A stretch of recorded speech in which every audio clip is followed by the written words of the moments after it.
cared for Dad's sick business partner, only to find he was embezzling money and blaming me for missing funds, and when I tried to protect family reputation, he spread lies that made me question every relationship I thought was real and safe. I'm 27 now, and I still can't get my head around how fast it all fell apart. My name is Evan, and I was raised in Springfield, Illinois, in a middle-class family that held hard work, loyalty, and keeping your word as its most important values. My father, Martin, owned a small construction business for nearly 30 years. He wasn't wealthy, but he was well-respected. He was the guy in town who'd never cut a corner and paid his employees on time. When I was a kid, I'd sit in his office after school, spinning around in the old creaky chair while he generated invoices or screamed at suppliers on the phone. I figured someday I'd be taking over. Like somewhere it was written that this business would be mine. Dad's partner, David, had been with him since before I was born. To me, he was like an uncle. Funny, charming, always the first to show up at birthdays, always with a story that made my mom roll her eyes. He was maybe 48, a little rough around the edges, but Dad trusted him with everything. I didn't question that. I mean, why would I? Back when I was in college, going to Illinois State for business management, I'd come back during the summer and help out with bookkeeping. I remember David once patting me on the back saying, "You're a good kid, Evan. You'll keep this place running smoother than your old man ever did." I laughed, but it was nice to hear him say that. Then, last year, Dad had a stroke. It took a lot out of him. He couldn't talk properly, couldn't walk without help. The doctors told him he needed long-term therapy. That's when things started to turn around. All of a sudden, the man who was in control of every detail of his business couldn't even sign a check. Mom was struggling to keep everything together, and I needed to step in. I moved back home, abandoned the apartment I'd been renting near campus, and started working full-time at the business. David said he'd handle the big stuff until I came up to speed. I trusted him. That was my second mistake. Those first few months were chaos. Clients called non-stop, payments were delayed, and our main supplier started complaining about accounts overdue. I was still learning the ropes, so I thought maybe Dad's books had been in disarray or the illness had derailed everything. I'd stay in the office till 10 at night, going through folders, spreadsheets, and invoices that made less and less sense the more I read. Sometimes I'd ask David about missing numbers and he'd say, "Don't worry about that, kid. Your dad and I had side deals. You wouldn't know the details." He said it casually, with that half smile he always wore, the one that made him seem in control. One night, I found a folder on Dad's computer labeled partnership expenses. There were dozens of transfers in there, large sums, going from the company account to some mystery LLC. At first, I thought it might be some investment. Then I saw the signature authorization. It wasn't my dad, it was David's, and the LLC was under his wife's name. My stomach sank. I wished to believe that there was an explanation. I really did. I printed out the papers, took them home, and showed them to my mom. She studied them for a bit, then whispered, "Oh my God." The next morning, prior to speaking with David, I visited Dad at the rehab center. He tried to talk, his voice slow and stumbling. But when I mentioned David, his eyes grew frightened. He shook his head repeatedly, his trembling hand. I didn't need to hear another word. That's when I knew.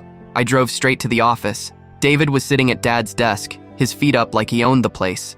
I slapped the folder onto the table and said, "What the hell is this?" He looked at it, then at me, and laughed low in his throat. "Evan, you don't know what you're dealing with." My hands were shaking. "These are company funds. You've been draining money from the business for years." He stood, his face altering from casual to glacial in a split second. "Watch your mouth, kid. Your father signed off on everything.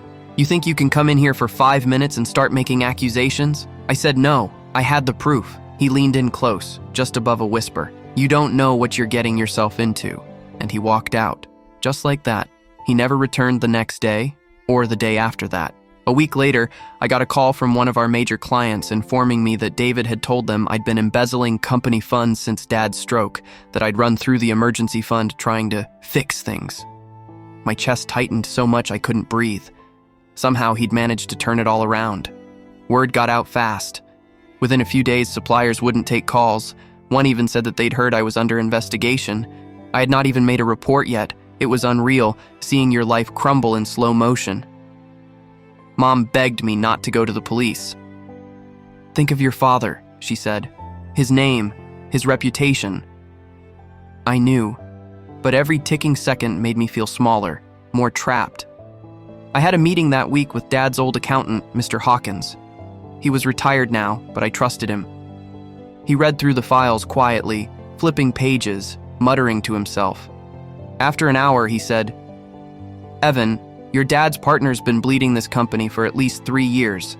But if you go public, the business won't survive. Your dad's name will be dragged through the mud."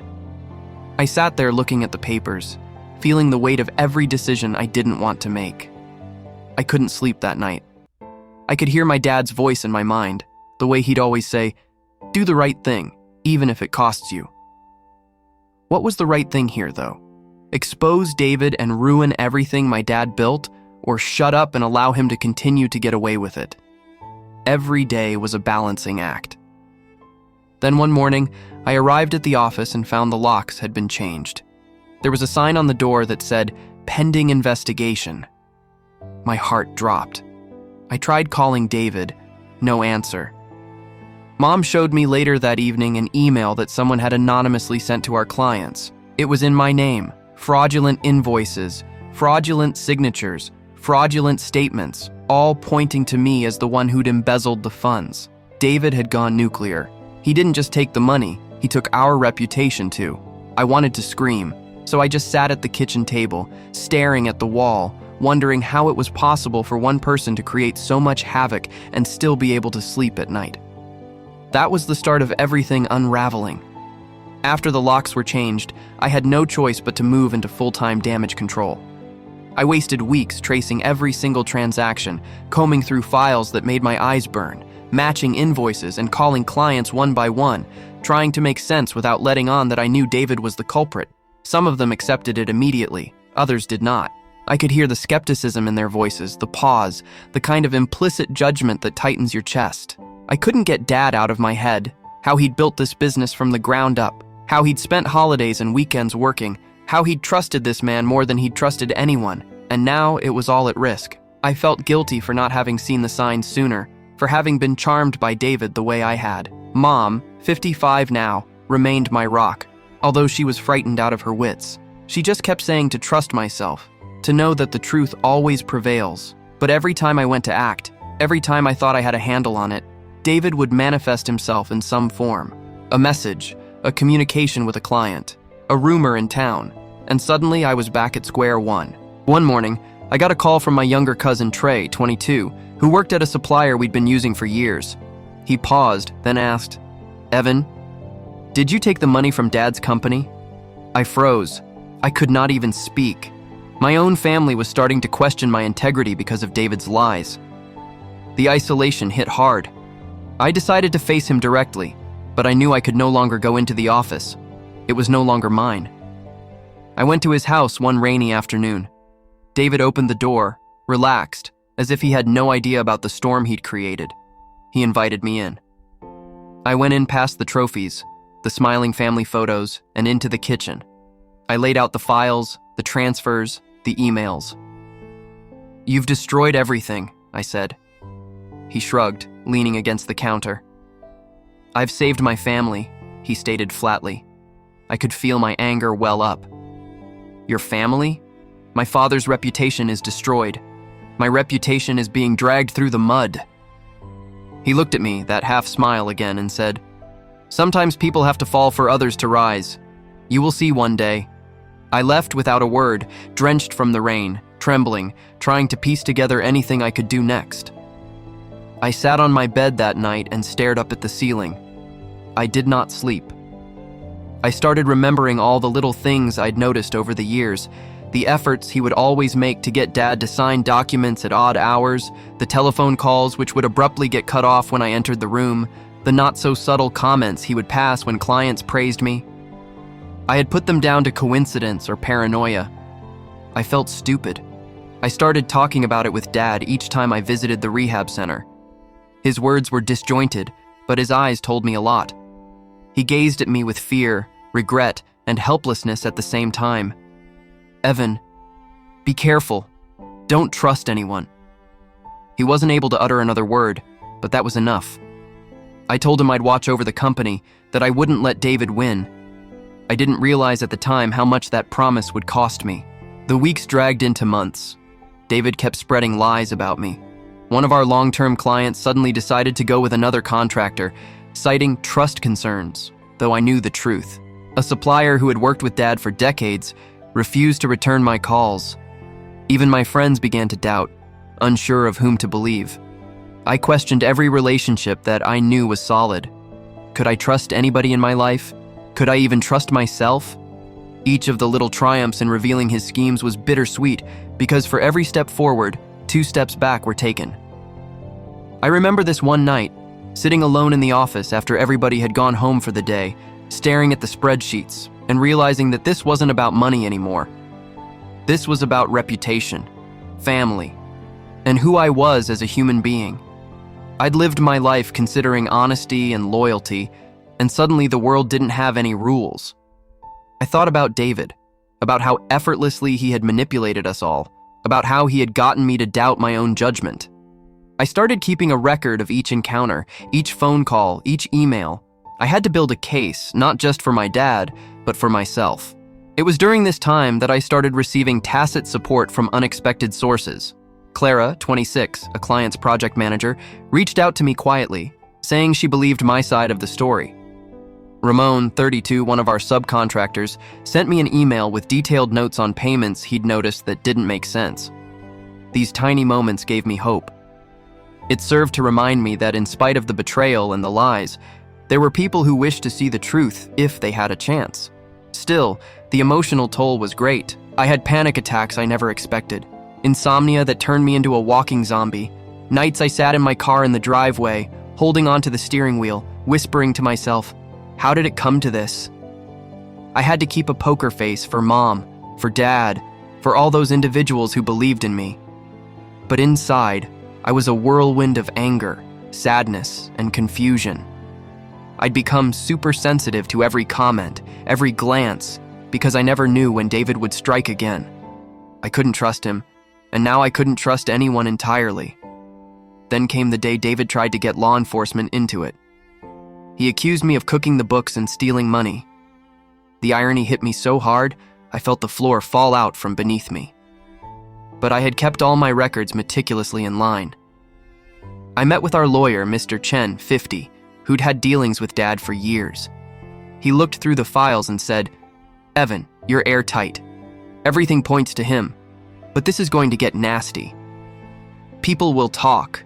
People will judge. Messy wasn't the half of it. I had to navigate the legal process, manage the company, rescue my family's reputation, and deal with the emotional wreckage, all at the same time. At that point, I knew that this story wasn't just about business. It was about trust, ethics, and human nature. It's the way people can twist the truth to their favor, and how powerless you are when you're fighting to protect what's important. I had to keep my wits about me, even when exhaustion kicked in, even when despair attempted to overtake me. I had to remember why I started this fight. Not for revenge, not for money, but for my father, for our family name, for the life he'd built. And I did, day after day. I learned to question calmly, to probe gently, to write painstakingly. I learned to bear David's manipulations without his witnessing the terror he was attempting to generate in me. But the lies, the deception, the not knowing, it never disappeared. It followed me home, into my bed, into my relationships. The one person I'd trusted more than anyone else had turned the world upside down, and I was left to pick up the pieces. I didn't know how much longer this battle would rage on. I didn't know if I would win, but I did know I couldn't give up. Not for Dad, not for myself, undeaf. Not for anyone else who still believed in me. Undeaf each lie David spoke, each seed of doubt he planted, made me all the more determined. I simply did not know yet at what emotional cost it would be before the dust settled. By month 3, stress had started to eat at me. I could feel it in my body, shoulder tension that never left, tightness in my chest, and nagging headaches no matter how much I slept. I hadn't spent time with my friends in weeks. I spent every day handling invoices, bank statements, emails, and phone calls. My social life was gone, replaced by the constant paranoia that David was always a step ahead of me. I began double-checking my work, triple-checking, even quadruple-checking. I'd wake up in the middle of the night, drenched in sweat, believing that I had skipped over a transaction that would destroy the company forever. It didn't help that David was employing more covert measures. I got a text message one day from Harper, 25, who was one of our young employees and had been with the company for under a year. The text said, "Be careful. David's been talking. People are starting to question you again." I did not reply straight away. I just sat there staring at the message for what felt like forever. He was polluting the workplace, slowly distancing me. Some employees avoided me completely, while others talked behind my back when I walked by. It was exhausting, infuriating, and painful. I had sacrificed my life for helping Dad and the company, and now I was the villain of the day in everyone's eyes. I went back to the rehab facility one evening to see Dad. His speech was better than the previous visit, but still, he struggled to string together short sentences. He looked at me with a combination of pride and worry, his eyes voicing louder than any words ever could. "Evan, don't let him win," he said, his voice barely above a whisper. I nodded, swallowing the lump in my throat. I promised him again, wordlessly, that I would protect the company and our family's honor. But deep within, I couldn't shake the crawling feeling that some battles were not winnable. Then came the shocker. David started gossiping outside.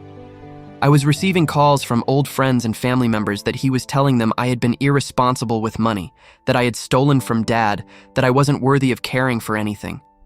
Cousins that I hadn't seen in years were calling me, asking me things I had no idea how to answer. Neighbors crossed the street. The gossip trailed me wherever I went. Every conversation was a challenge, and I never knew who would believe David's lies. I always thought I knew my friends, but now everyone looked suspicious. In all of this, I knew I had to think. I couldn't just react anymore. I started making a timeline of every transaction, every phone call, every email that David had sent. I double-checked invoices, verified signatures, documented discrepancies. I grew neurotic, almost possessed by a desire to prove my innocence. It was the only thing grounding me. At night, I'd sit in the office, the only illumination the glow of my laptop, driving through spreadsheets as the rain pounded on the windows. It was exhausting, but every small confirmation gave me a little victory, a spark of hope that David's deception would eventually catch up with him. I did my best not to let it get to me, but the emotional toll was crippling. I started to fight with Mom, frustrated by her insistence that you need to trust people even when all the evidence suggested otherwise. I screamed at Harper once, who had only tried to offer advice, and immediately regretted it. The tension hung in the air, and I could see myself slipping into endless grumpiness. David's smirks lingered in my dreams, his soothing tone in my head reminding me that I was powerless. I spent some nights lying awake hours replaying every conversation, every blunder, every exchange in exquisite agony. There were moments of relief, too. One client, Lydia, 34, who had been indecisive between believing David or me, finally decided after I laid out all the evidence documented. Another subcontractor, Malik, 37, attested to my character during a make-or-break meeting that could have cost us the contracts. Every small win was like a lifeline, a reminder that not everyone had been deceived by David's lies. These victories provided me with a glimpse of courage to carry on, even when the burden of distrust and betrayal was crushing. Yet David did not back off. He upped the ante. He began sending us fake documents to our bank, claiming unauthorized payments I had never authorized. One afternoon, I got a phone call from our financial consultant, Mrs. Peterson, 59, telling me there were suspicious charges and she could not promise the company accounts were safe. I felt my stomach drop. I wanted to scream, to yell, to just run out of the office and never be heard from again. But I didn't. I put it all on paper, stayed level-headed, and started calling the bank myself, fighting every false claim. Every phone call was a battle. Every trip to the bank was akin to crossing a minefield, never knowing which comment would trigger into another accusation. By the 4th month, I realized that David wasn't trying to steal money. He was trying to destroy me completely. He wanted everyone in my life to question my character, my judgment, and my commitment. All of my relationships were founded on trust, and suddenly it seemed that it was impossible to trust anybody. I had to learn to live without being able to trust everybody entirely. I had to make decisions individually, knowing that a wrong move would kill the business and our family name. I had to be smarter, quicker, and more cautious than everybody else in the room. And yet, even in the worst of times, I persevered, because I knew that if I didn't, Dad's legacy would be lost. I remembered seeing him lying in the rehab center, weak, but making me fight. I remembered Mom's trembling voice telling me to hold on. I remembered clients or workers showing support in subtle gestures, reminding me that I was not absolutely alone. Each small gesture of trust, every human being who saw the truth, was a light that would not let me let go fully. I had to learn before long that protecting the truth at times meant letting go of convenience. It was sleepless nights, constantly being on the lookout, and moments when I totally questioned myself. It was realizing that David had turned into a master manipulator, and if I were to survive, I needed to be one step ahead of him every moment. I could not be wrong. What I did, what I said, what I chose, every detail mattered. Even in the midst of the emotional exhaustion, I began seeing patterns. David's arrogance was predictable, his attempts to spin his yarns, deflect responsibility, to isolate me from my allies. There were method to his madness. Slowly, I started to predict his moves, thinking ahead a couple of steps. I started feeling, for the first time in months, a momentary sense of control. I knew the road would be long and painful, but for the first time ever, I felt that I could resist. Not for revenge, but for justice, for Dad, and for the truth. The war was not yet finished, but I had discovered one vital thing. No matter if everybody else is questioning you, no matter if your entire life feels like it's crashing on you, you have to hold on to what's real. And I was ready to do exactly that, no matter what it would cost. The final mile was the worst.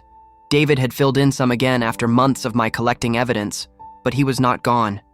He re-emerged in whispers, in emails, in phone calls that made me second-guess every move I made. I started keeping a running record of his tactics, trying to outguess what he was going to do next, and slowly I began to see the pattern of his manipulations. It had stopped being about the company or money. It was now about power and control. He wanted to annihilate me completely, and the shock was more than any loss of capital could have ever been. I was 28 now. I'd grown old in unexplainable ways. Gray hair prematurely, fatigued lines on the face, a perpetual stiffness of the shoulders. I was prepared. I saw Mr. Chen, Dad's lawyer, for the second time. We sifted through all the files, all the transactions, all the text messages, all the emails. Now I had a vision. David had swindled nearly half of what the company had in liquid cash for 3 years, hiding it under shell companies and false invoices. Every attempt to frame me had been carefully planned, but I had truth on my side, and I had the documents to support that. The revelation was a shock. One of David's employees, Eliza, 30, blew the whistle after months of watching him prevaricate to and manipulate all of those around her. She had contracts, emails, bank records. She had been too afraid to speak out, fearing she would be sacked, fearing David, but she had learned enough to know that the lies must stop. My evidence and hers created a watertight dossier. For the first time in months, I felt a spark of hope. I remember the confrontation vividly. It was the late afternoon.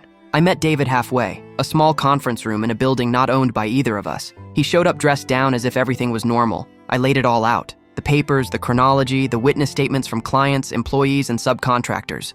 I stared at him and said, "It's over, David. You can fight it, but it's over. The truth is out, and everyone knows it now." I saw for an instant the mask slipping. The smirk fell away and panic flashed in its place. He tried to argue, tried to shift the blame, but too late. It was all documented, undeniable, and made public so that hiding was impossible. From that get-together, dominoes started to fall. Customers returned, reassured by the proof and by my resolve. Suppliers who had refused to answer the phone started recalling, quietly making amends. Friends who had been fearful slowly started reselecting me. It wasn't immediate, and it wasn't perfect, but the turnaround had begun. Above all, Dad's reputation was cleared in the community. People realized the truth, and for the first time, I felt relieved, and it wasn't accompanied by fear. The emotional process left me with scars. I couldn't just put what had occurred behind me. The 6 months of deceptions, the paranoia, always on guard, the betrayal by one that I had thought of as family, it altered me. I was less trusting, doubted more often, and carried a heavier load than I had before.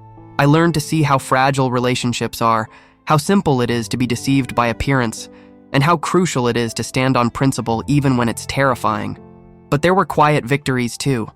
I stayed over at Dad's, talking about the future of the company, talking about rebuilding not just finances, but the trust culture that he'd created. Mom began to smile more, although still guarded, protective as ever. I clicked with Harper, with Clara, and with a few others who had quietly been on my side, and formed a group of people with whom I could trust. And gradually, I slowly started to recapture a hesitant sense of normalcy. In retrospect, I realized that this experience taught me something I wouldn't have otherwise learned. I learned that defending what you love sometimes includes being alone, that truth can be an anemic weapon, but is the most powerful one you possess. I learned that those you trust will betray you, but that there will always be those who are ready to fill the gap when you need them most. And most of all, I learned the limits and the possibilities of my own will, how hard I could press myself, how much I could endure, and how far I would push to keep safe my family and my ideals. Even now, I have a cautious hope. David is gone from our lives, formally banned from contact with the company.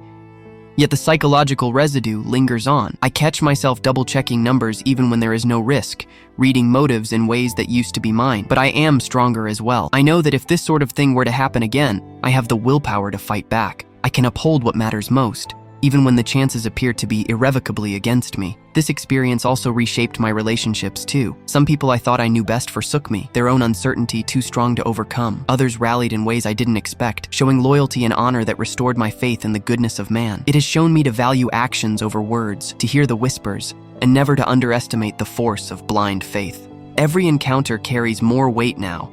Every decision is made cautiously, and every relationship is measured against a new standard I never had before. And yet, closure has a quietness to it. Not a blaze of ending, not a howl of triumph yelled from the rooftops. Just a recognition that I survived, that Dad's name and reputation endured, and that I weathered a storm that could have destroyed everything. I can finally sleep without waking up in fear, and I can approach the office knowing the labor that awaits is hard but true. I can laugh again with Mom and Dad, and see the relief on their faces now that the nightmare has passed. Even writing this now, I know there will never be a life without risk. Betrayal might still occur somewhere, and truth will never no longer require defending. Yet, I'm no longer trapped in fear. I am Evan, 28, and I've been subjected to one of the largest tests of my life, and have lived. I wear the scars, but I hardly wear them as badges of weakness, of vulnerability, and of the unbreakable bonds of family.